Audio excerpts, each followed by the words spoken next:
Bonjour, je m'appelle Christine Morlet et je suis conférencière professionnelle certifiée. Ceci est la 4e vidéo d'une série sur le métier de conférencier professionnel. Dans une précédente vidéo, nous avons abordé comment débuter une conférence et avoir un impact immédiat sur l'auditoire. Dans cette vidéo, je vous propose de parler du plan de votre intervention et la structure, bien sûr, de votre discours. Une fois que vous avez ouvert, selon les conseils que je vous ai donnés dans la précédente vidéo, ou dans une des précédentes vidéos, premièrement, donnez à votre public le plan de votre intervention. C'est ce que j'appelle la promesse. La promesse a pour objectif de dire en quelques mots à votre auditoire le bénéfice de ce que vous allez lui dire. Ceci doit être court et tenir en une phrase. Par exemple, lorsque je débute ma conférence « Comment les bons négociateurs obtiennent ce qu'ils désirent », eh bien, je commence avec la phrase « 99% des négociateurs échouent leur négociation, parce qu'ils ne savent pas ce qu'ils veulent ». Voilà. Donc si vous voulez, je donne donc là une statistique. Ma promesse est alors, nous allons voir ensemble les clés d'une bonne préparation pour être fin prêt à négocier. C'est un petit peu comme si vous leur montriez la photo d'un plat en introduction et que vous leur donniez ensuite la recette pour le réussir.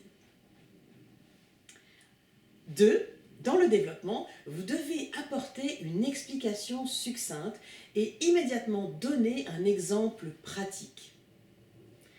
Soit par exemple par l'intermédiaire d'une image, soit en utilisant une métaphore. Si vous n'avez que 15 minutes pour votre intervention, prenez garde à n'évoquer qu'un seul point dans votre développement. Si vous avez 30 minutes, 2 points avec quelques explications et des exemples très concrets. Si vous avez 45 minutes, abordez 3 points de développement. La majorité des conférenciers que j'accompagne se perdent dans les détails.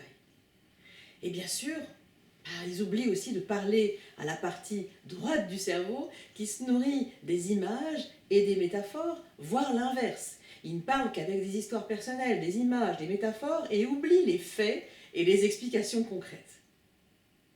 Comme vous l'avez compris, pour être bien sûr bien compris par tous, vous devez à la fois aborder les bénéfices, les détails, mais aussi mettre de l'illustration et de la métaphore dans toutes vos conférences. Troisièmement, il ne vous reste plus ensuite qu'à conclure votre conférence avec un bon résumé, une vraie synthèse, voire un fait marquant qui conclura votre propos.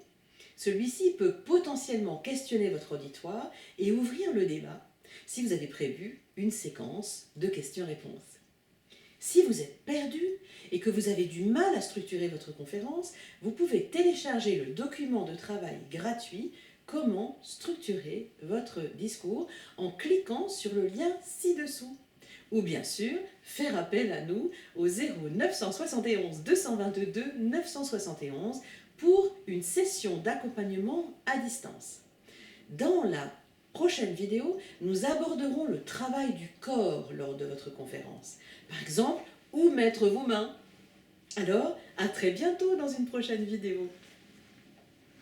Pensez à me faire part de vos commentaires.